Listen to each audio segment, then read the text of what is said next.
सर्वांना जय भीम.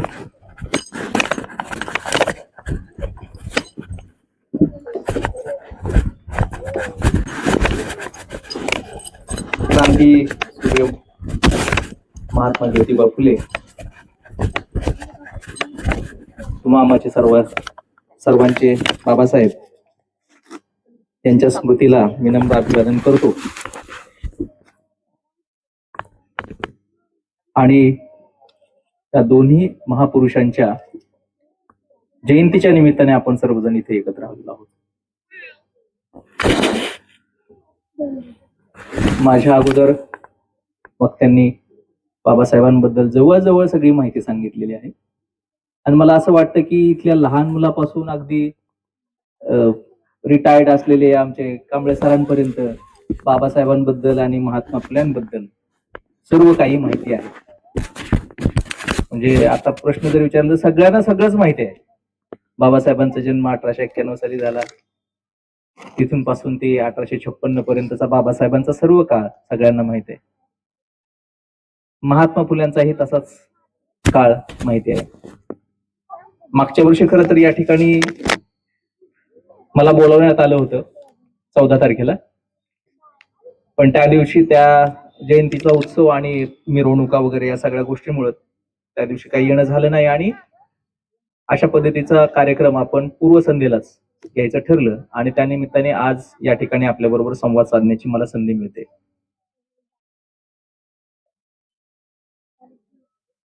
वेगळं काय सांगायचं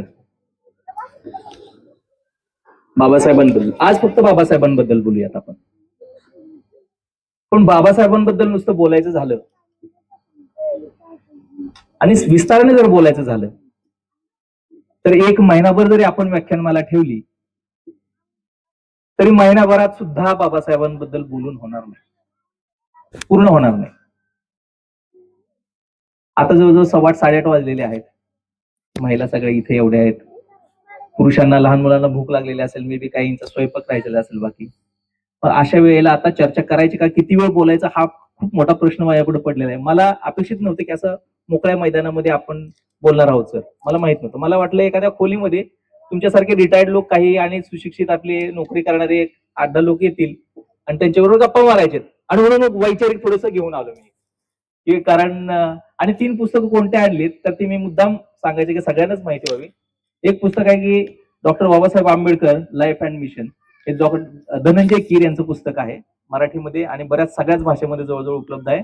आपण ते घ्या आणि वाचा. हे वाचायचं कारण काय की हे पुस्तक स्वतः बाबासाहेबांनी वाचलेलं आहे.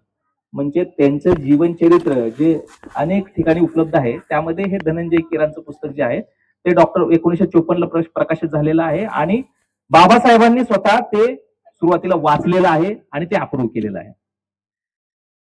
दुसरं एक पुस्तक आहे म्हणजे बाबासाहेबांनी म्हणजे धनंजय कीरांनी बाबासाहेबांबद्दल जे काही लिहिलेलं आहे तर ते ऑथेंटिक आहे आणि खरं आहे. कारण आपल्याला व्हॉट्सअपवरती भरपूर काही गोष्टी आपल्याला मिळत राहतात. दुसरं एक पुस्तक आहे Babasaheb my life with doctor Ambedkar, Savita Ambedkar Mai साहेबांचं हे पुस्तक आहे की शेवटच्या पूर्ण कालावधीमध्ये बाबासाहेब कसे होते, काय करत होते, त्यांचं फर्स्ट हँड इन्फॉर्मेशन हे पुस्तक आहे. त्यांचे पत्र आणि सगळ्या गोष्टी याच्यामध्ये आहेत. त्यामुळे हे एक ऑथेंटिक पुस्तक आहे. ते पण आपण सगळ्या महिलांनी तर जरूर वाचावं. आणि तिसरं जे बाबासाहेबांनी आपल्याला जाता जाता दिलं ते म्हणजे जो धम्म दिला, भगवान बुद्ध आणि त्यांचा धम्म. ही 3 पुस्तकं किंवा अशा पद्धतीचं म्हणजे बाबासाहेब काय होते, त्यांची सगळी माहिती आणि बाबासाहेबांनी आपल्याला काय सांगितलं. मला वाटतं आता दरवर्षी आपण जयंती साजरा करतो. आता जर आपण अंबाजोगाईमध्ये गेलो, कुठल्याही शहरामध्ये गेलो, अंबाजोगाईच नाही, महाराष्ट्रातल्या नाही, भारतातल्या कोणत्याही शहरात आणि जगामध्ये सुद्धा काही ठिकाणी, लंडनमध्ये, अमेरिकेमध्ये आपण गेलो तर आज आपल्याला असे बाबासाहेबांचे पोस्टर्स लागलेले दिसतात की बाबासाहेब आंबेडकरांच्या 125व्या जयंतीनिमित्त सर्वांना शुभेच्छा. खाली सगळ्यांचे फोटो. शुभेच्छा कोण देणारे आहेत ते वेगवेगळे मंडळ, वेगवेगळे नेते, वेगवेगळ्या जातीचे, वेगवेगळ्या धर्माचे. आणि आपल्या लक्षात येते की अरे बाबासाहेबांचा उत्सव केवढा मोठा साजरा होतोय. त्यानंतर उद्या जर आपण बघितलं तर वेगवेगळ्या शहरामध्ये प्रचंड मोठ्या प्रमाणामध्ये मिरवणुका निघतात. मी सोलापूरचा आहे. सोलापूरमध्ये बाबासाहेबांची जयंती 10 दिवस होती. म्हणजे 14 तारखेला बाबासाहेबांची प्रतिमेची स्थापना होते आणि त्याच्यानंतर पुढच्या रविवारपर्यंत, तो जर रविवारी दुसरा किंवा तिसऱ्या दिवशी आला तर त्याच्या पुढच्या रविवारी अशा पद्धतीने मिरवणूक प्रचंड मोठ्या प्रमाणात निघते आणि देशभरामधून किंवा जगातल्या पण काही लोक भागातून लोक ही जयंती बघण्यासाठी येतात. आणि बाबासाहेबांची जयंती ही बाबासाहेबांच्या जिवंतपणीच सोलापूर शहरामध्ये सुरू झालेली आहे. म्हणजे बाबासाहेब जेव्हा हयात होते त्याच वेळेला बाबासाहेबांची जयंती सोलापूरमध्ये साजरी करायला सुरुवात झाली. मग आपल्याला गर्व वाटायला लागतो, अरे बाबासाहेब एवढे मोठे आहेत आणि सगळं झालं छान. आपणही आता तुम्ही सगळेजण आपण इथे जे बसलेलो आहोत ते सगळे सुखवस्तू कुटुंबातले आहोत.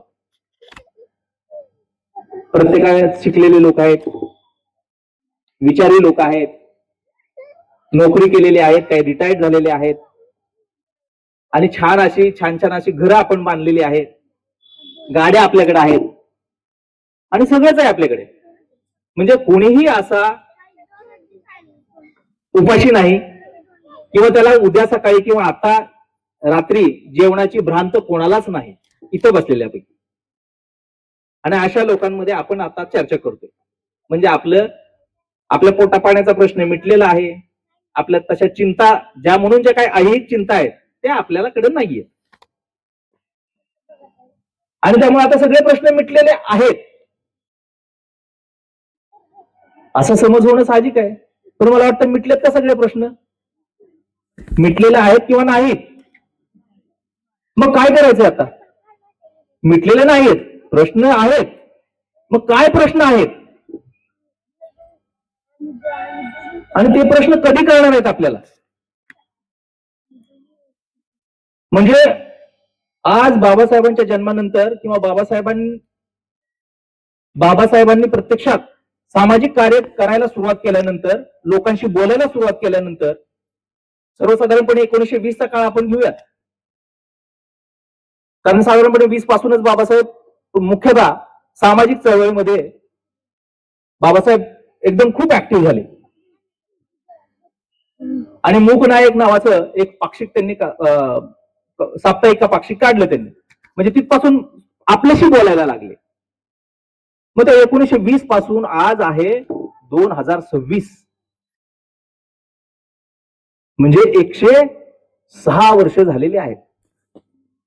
बाबासाहेब आपल्याशी बोलतायत 1920 धरतोय मी, 17लाच ऍक्च्युली 17-18 पासूनच त्यांचा समाजामध्ये वावर सुरू झाला होता. कारण त्यांचं कोलंबियाचं अमेरिकेला जेव्हा पहिल्यांदा गेले होते ते तिथं शिक्षण पूर्ण करून आलेले होते आणि त्यानंतर बडोद्याच्या संस्थानामध्ये बाबासाहेब नोकरी करायला गेलेले होते झालेल्या कराराप्रमाणे. म्हणजे बाबासाहेबांना जेव्हा महाराजा सयाजीराव गायकवाडांनी उच्च शिक्षण घेण्यासाठी स्कॉलरशिप दिली 1913ला 4 वर्षाकरिता, आणि त्या स्कॉलरशिपच्या आधारे ते बाबासाहेब अमेरिकेतल्या कोलंबिया विद्यापीठामध्ये गेले आणि 17 पर्यंत ते शिकून परत इकडे आले. काय शिकले वगैरे तुम्ही वाचा सगळ्यांनी, प्रत्येक गोष्ट काय सांगायची गरज नाहीये. आणि मला वाटतं सगळ्यांना माहित आहे आणि माहित नसलं तर प्रत्येकाने माहित करून घ्यावं. पण सामाजिक, आणि तेव्हापासून आपल्याशी ते बोलायला लागले. मग बोलायला लागले तर तेव्हापासून जे प्रश्न आहेत ते आज सुद्धा आहेत. ते असे, आता बऱ्याच लोकांनी सांगितलं आणि आपल्या सगळ्यांना माहिती आहे, शिका, संघटित व्हा, संघर्ष करा, शिक्षण हे वाघिणीचं दूध आहे, तो जो पिईल तो गुरवरल्याशिवाय राहत नाही वगैरे, आपल्याला सगळं माहिती आहे आणि आपण शिकतोय सुद्धा. मला सांगा, शिक्षण झालेले किंवा विद्वान असलेले लोकांची संख्या कमी आहे का समाजामध्ये? सांगा, आहे का कमी? आज सुप्रीम कोर्टाच्या चीफ जस्टिस पर्यंत, भारताच्या राष्ट्रपती पदापर्यंत दलित, मागासवर्गीय लोक पोहोचलेले आहेत. मग मला वाटतं जर हे आहे आणि वेगवेगळ्या पद्धतीने वेगवेगळ्या सत्तेमध्ये असलेले अनेक लोक आहेत, मग अशा वेळेला आपले प्रश्न संपायलाच पाहिजे होते. पण तो संपव का प्रश्न? नाहीये. प्रश्न आहे आणि तो पण दुर्दैवाची गोष्ट काय माहितीये का, की आपल्याला माहितच नाही की प्रश्न आहे काय. प्रश्न काय आहे हे माहित नाही आणि म्हणून आपण भरकटलेलो आहोत सगळे. आपण म्हणजे सर्व मागासवर्गीय लोक, महार असतील, मांग असतील, चांबार असतील, ढोर असतील, भटके असतील, आदिवासी असतील. का? कारण आपल्याला माहित नाही की आपल्याला जायचंय काय, करतोय काय आपण. मी जेव्हा भरपूर चिंतन केलं याच्यामध्ये, तो एक प्रसंग आहे 1917चा. बाबासाहेब बघा, बाबासाहेब अमेरिकेमध्ये शिकून आलेले आहेत, बडोदा संस्थानामध्ये नोकरी करत आहेत. आणि नोकरी म्हणजे कोणती माहिती? त्या संस्थानाची मिलिटरीच्या सेक्रेटरीची. संस्थान जे स्टेट आहे त्या स्टेटच्या मिलिटरीच्या सेक्रेटरीची, सचिव पदाची नोकरीवरती बाबासाहेबांना नियुक्त केलेलं आहे महाराजा सयाजीराव गायकवाडांनी. आणि बाबासाहेबांना म्हणजे एवढे उच्च विद्याविभूषित, इतके स्वच्छ कपड्यांमध्ये असणारे, विद्वान, वाणी स्वच्छ, आचार विचार सगळं स्वच्छ, पण त्यांना त्या संस्थानामध्ये किंवा त्या बडोद्यामध्ये राहायला जागा मिळत नाही. आणि जिथं राहायला जागा मिळते म्हणजे पारशीच्या धर्मशाळेमध्ये राहतात. आणि लोकांना जेव्हा कळतं की हा दलित माणूस आहे, तेव्हा लोक सगळे मारायला येतात. एवढे शिकलेले बघा, म्हणजे तुम्ही तर बाकीच्या तर गोष्टी सगळ्यांना माहितच आहेत की काय, ते शिपाई सुद्धा फाईल देताना फेकून देतो. म्हणजे यांच्या विद्वत्तेची जर पडताळणी केली आपण, तर ज्यांची लायकीच नाही असे लोक सुद्धा बाबासाहेबांचा तिरस्कार करतात. कशासाठी? तर हे दलित आहेत म्हणून. पारशी धर्मशाळेमधून त्यांना जेव्हा बाहेर निघायला सांगितलं, लोक मारायला आले आणि संध्याकाळपर्यंत तुम्ही बाहेर पडा, नाही तर काही खरं नाही तुमचं. बाबासाहेब बाहेर पडले रात्री. प्रसंग इतका भयंकर आहे की मला जेव्हा जेव्हा मी वाचतो ना तर मला रडायला येतं. अक्षरशः वाचताना मला खरंच रडायला येतं की एवढा मोठा माणूस येतो आणि बाहेर त्याला घराच्या खोलीच्या बाहेर काढलं तर आकाश वरती आहे आणि ढसा ढसा रडतात बाबासाहेब. रडले. अरे काय मी केलेलं आहे, म्हणजे काय या मनुष्य जन्मामध्ये मी इथं जन्मलो या सगळ्या लोकांबरोबर, आणि माझा असा दुश्वास करतायत लोक, आणि मी एवढं शिकलेलो आहे आणि तरी सुद्धा करतायत. ढसा ढसा रडले बाबासाहेब. आणि ते रडणं आहे ना, तोच प्रश्न आज सुद्धा आहे.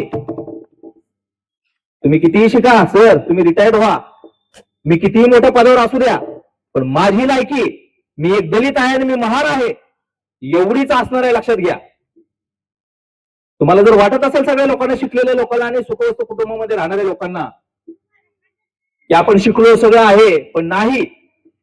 मी जोपर्यंत खुर्चीवर आहे तोपर्यंत कदाचित आहे, पण जेव्हा समाजामध्ये पण मी येतो तेव्हा माझी लायकी बदललेली नाहीये. आणि हा सगळ्यात मोठा प्रश्न आहे, कधी जागे होणार होता आपण. अहो बघा, परवा एका व्हॉट्सअपला एक व्हिडिओ होता, एक मोठे नेते एका मंदिरामध्ये गेलेले होते. सगळ्या लोकांचे आंडू पांडू, सगळ्या लोकांचे सत्कार झाले. त्यांच्याकडे पाहिलं सुद्धा नाही. पाहिलं असेल व्हिडिओ सगळ्यांनी, मला वाटतं पाहिला का नाही? काही लोकांनी पाहिला असेल. कोणीतरी पाठीमागून नंतर हळूच शाल टाकली त्यांच्यावर. तुम्ही राज्यकर्ते व्हाल, आपल्याला असं वाटतं की आपण इतक्या, काय म्हणतोय ह्याला, की आपण इतक्या स्वप्नवत जगामध्ये सगळे जगतोय ना, आणि स्वप्नवत गोष्टी ज्या आहेत सगळ्या त्या आपण करायचा प्रयत्न करतोय, की असं की आपल्याला वाटतं की आपण राज्यकर्ते जमत झाले की सगळं बदल. पण राज्यकर्ते जमत म्हणजे काय आहे का, काय तुमच्यामध्ये येते कुणामध्ये? मी म्हणतो आताच्या जो अस्तित्वात लोक आहोत आपण खूप चिंतन करायला पाहिजे. चिंतन काही करत नाही. मी जेव्हा मला बाबासाहेबांबद्दल बोलायचं म्हणून जेव्हा येतो तेव्हा मला स्वच्छ कपडे, छान कपडे घालून यावं असं वाटलं मला. आणि बाबासाहेबांचं नाव मला घ्यायचंय माझ्या तोंडी, तर माझं बाह्य रूप सुद्धा चांगलं असलं पाहिजे आणि अंतर रूप सुद्धा माझं मला चांगलं असलं पाहिजे. जो दारू पितो त्याला बाबासाहेबांचं नाव घ्यायचं अजिबात अधिकार नाही. जो व्यभिचार करतो त्याला बाबासाहेबांचं नाव घेण्याचा अजिबात अधिकार नाही, हे लक्षात ठेवा. जो बाबासाहेबांच्या विचारावर चालत नाही त्याला बाबासाहेबांचं नाव घ्यायचा अजिबात अधिकार नाही, हे लक्षात ठेवा.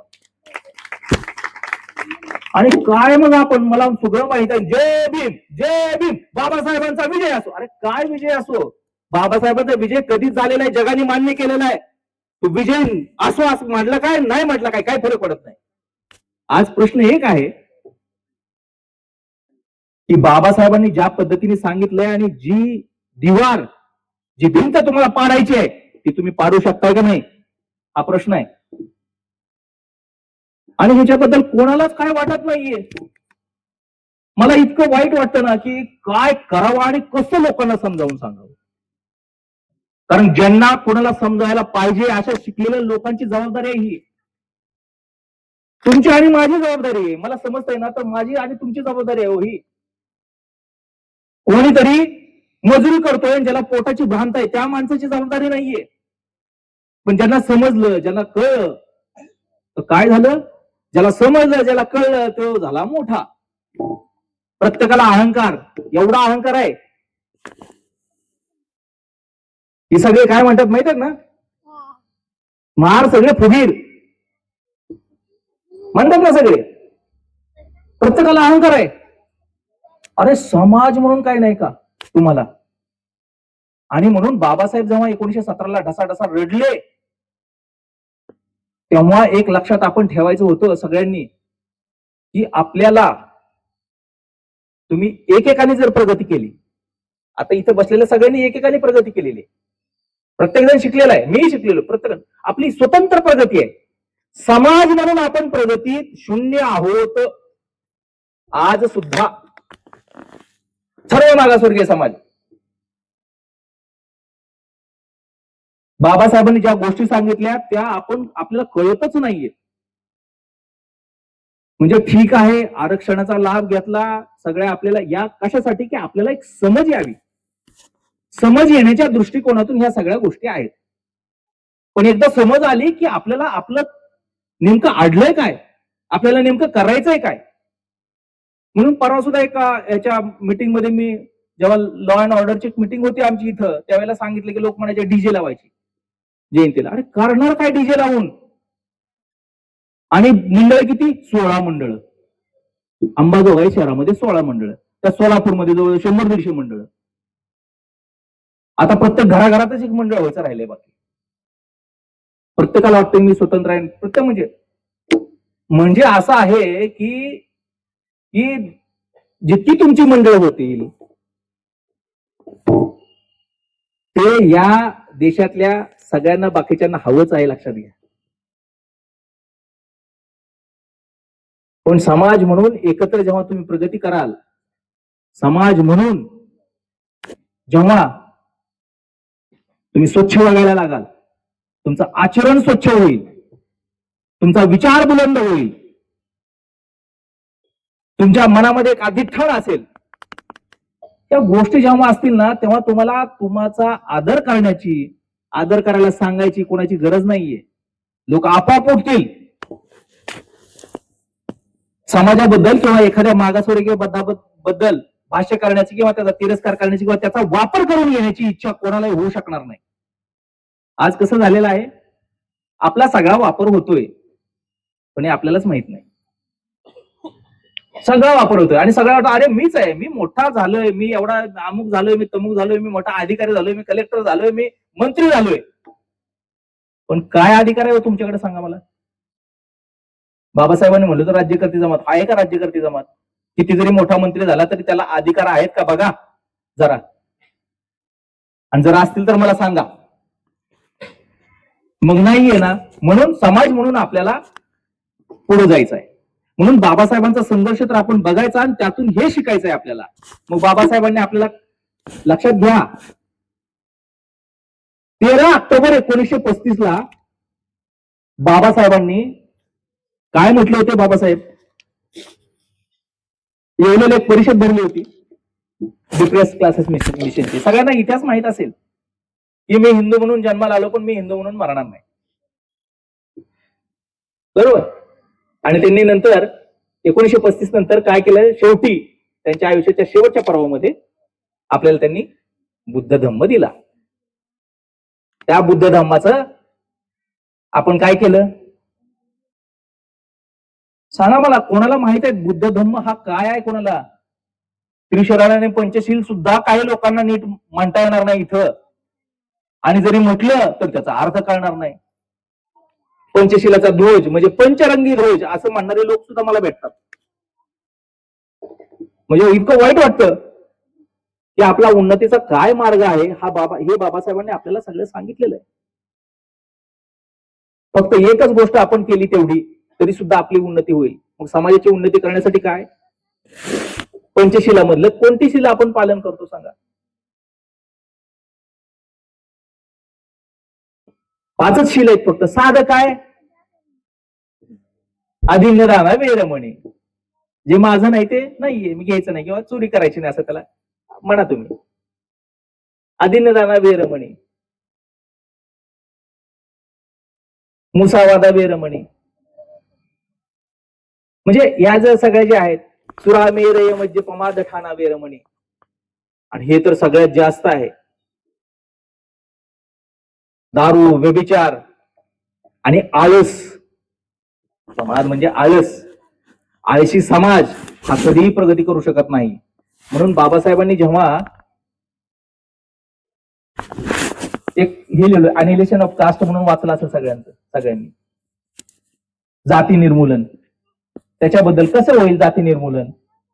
तर बाबासाहेबांना जेव्हा पंजाबमध्ये लाहोरला एक परिषद भरणार होती आणि त्या परिषदेसाठी ते अध्यक्ष म्हणून त्यांना बोलवलं होतं आणि त्याच्यासाठी त्यांनी भाषण लिहिलं होतं ज्याला अनिलेशन ऑफ कास्ट म्हणून प्रसिद्धी पण मिळाली. तर त्याच्यात कसा जातीयवाद कशा पद्धतीने उन्मळून निघू शकेल हे त्यांनी त्याच्यामध्ये नमूद केलेलं आहे. बऱ्यापैकी लोकांनी ते वाचलेही असेल, काही लोकांना समजले किंवा काही लोकांना समजलं असेल. कारण बाबासाहेब समजत नाहीत हो. बाबासाहेब ती आग आहे की तुम्हाला लोह्यापेक्षा कठीण आणि कणखर व्हावं लागतं त्यांचा विचार ऐकण्यासाठी.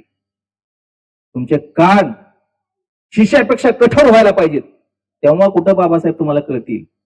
तुमचं आतडं लोखंडापेक्षा कठीण असलं पाहिजे, तेव्हा कुठं ते पचतील. पचायला सोपे नाहीत ते. आपण फार वर वर वर वर वर करतोय. आणि ज्याच्या अंगामध्ये बाबासाहेब भिनलेला आहे ना, तो वेड्यासारखा होतो आणि वेड्यासारखा वागायला लागतो, वेड्यासारखा समाजासाठी झटत असतो तो. पण आपल्याला ते कळत नाही. आणि हे जेव्हा कळेल आणि जेव्हा बाबासाहेब रुजतील तुम्हाला सगळ्यांमध्ये, त्यांचा विचार रुजेल, त्यावेळेला आपल्या समाजाची प्रगती होईल. म्हणून केवळ पंचशील जो धम्म दिलेला आहे त्या धम्मासाठी म्हणून आपण काय करतो? शुभम करोती सगळ्यांना माहित आहेत. प्रत्येक घराघरामध्ये, हिंदू घराघरामध्ये शुभम करोती संध्याकाळी घेतात. आपण कधी पंचशील घेतो? कधी आपण बुद्धाला नतमस्तक होतो? मी अनेकदा बुद्धांच्या प्रतिमेला, बुद्ध प्रतिमेला किंवा त्या मूर्तीला हार घातलेले बघतो लोकांना. बुद्ध काय, धम्म काय, संघ काय, काय माहिती नाही आपल्याला. मग माहित नाही तर आपण कसे सुधारणार आहोत? आपल्याला जर वाटत असेल आपल्या अंगावरती चांगले कपडे आले म्हणजे आपण सुधारलेलो आहोत, आपल्या बँक बॅलन्स आहे, आपल्याकडे गाडी आहे, घर आहे म्हणजे सुधारलो, तर असं सुधारणं नाही. ते बाबासाहेबांना अपेक्षित सुद्धा नाही, लक्षात घ्या. आणि म्हणून एक आहे, याच्यासाठी सगळ्यांनी शिकलं पाहिजे. आणि नुसतं शिकलं नाही पाहिजे तर तपश्चर्या केली पाहिजे. की शिकणं म्हणजे काय? डिग्री. आता मी परवा पोलीस पाटील पदाचे इंटरव्ह्यूज घेत होतो आणि इतके मला इतकं आश्चर्य वाटलं की या जिल्ह्यामध्ये इतक्या डिग्री आहेत सगळ्यांकडे, सगळ्या प्रकारच्या डिग्रीज, आणि इतके, पण नॉलेज काहीच नाही, हुशार काहीच नाही. अरे म्हणलं काय तुम्ही बघून लिहिता का काय? आणि बघूनच लिहिलं. डिग्री मिळवणं म्हणजे शिकलेलं नाही. नोकरी मिळाली म्हणजे सगळे प्रश्न मिटलेले नाहीत. नोकरी मिळणं हा केवळ आपल्या एक पोटाचा प्रश्न मिटलेला आहे. त्याच्यापेक्षा जास्त उन्माद काय करायची गरज नाही. मी जरी कलेक्टर झालो तरी सुद्धा मला काय फार मोठे पाठ थपटून घ्यायची काही गरज नाही का. त्याचं कारण असं आहे की मी काहीच नाही हो. माझा फक्त पोटाचा प्रश्न मिटलेला आहे आणि पोटाचा एकदा प्रश्न मिटला की मला मग माझ्या अवतीभोवती कोण आहेत, माझे बांधव कोण आहेत, रुजलेले दलित दीन दुबळे कोण आहेत, त्यांना कसं वरती घेऊन येता येईल आपल्याला, असं मी विचार केला पाहिजे. म्हणून बाबासाहेबांनी जो धम्म दिलेला आहे त्या धम्मात जे सांगितलेलं आहे. आता मला खरं तर मी जे फार वरवरचं बोलून का चाललं माहितीये का, कारण मला असं बंदिस्त नाही आणि सगळ्या महिला आहेत, सगळ्यांना जायची पण घाई झाली असेल का म्हणून मला फार वरवरचं बोलून मी जातोय. फक्त एक आहे की इथं जे काही 4-10 लोक आहेत, किमान तेवढ्या लोकांच्या त्यांना जरी कळालं की आपल्याला करायचंय काय, काय पद्धतीने आपल्याला एकत्र व्हायचंय, हे जरी कळालं ना, तर मग तुमच्या लक्षात येईल